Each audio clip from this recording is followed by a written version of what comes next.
yanlış tərbiyə. Bir gün anladı ki, ata zamanında edib xəta. Namazsız böyüyən övlad bir həyat yaşayır bərbad. Zina, faiz, içki, qumar, bütün pislik uşaqda var.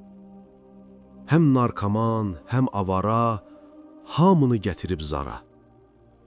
Bilib ki, narkotik edib, yoldaşı da atıb gedib. Xırtdəyəcəm borc içində, üst-baş biabırçı gündə. Bunları görən bir ata, necə yeyə, necə yata. Düşündü öz səhvlərini, köhnə həyət evlərini. Düzdür, otaqları dardı, gözəl bir ailəsi vardı.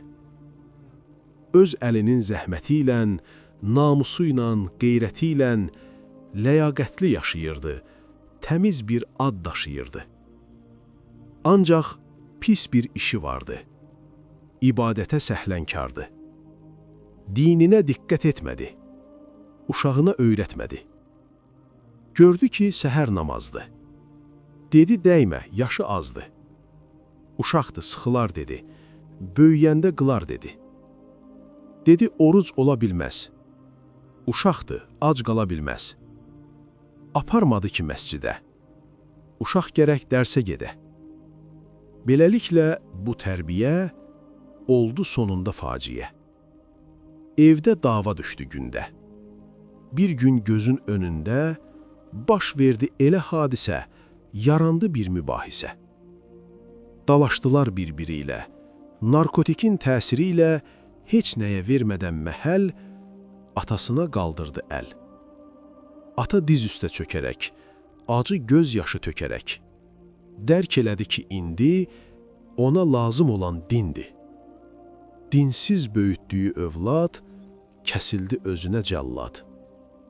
Bu qanundur, bu belədir. Cəza əmələ görədir. Yadına düşdü o şeir. Şair hikmətli söz deyir. Hardan biləydi ki, bağban, gələcək elə bir dövran, əkdiyi çınar ağacı, olar ona dar ağacı. Əziz dostlar, bu hadisə bir ibrətdir hər bir kəsə. Övladları zamanında, İslamında, imanında etmək gərəkdir tərbiyə.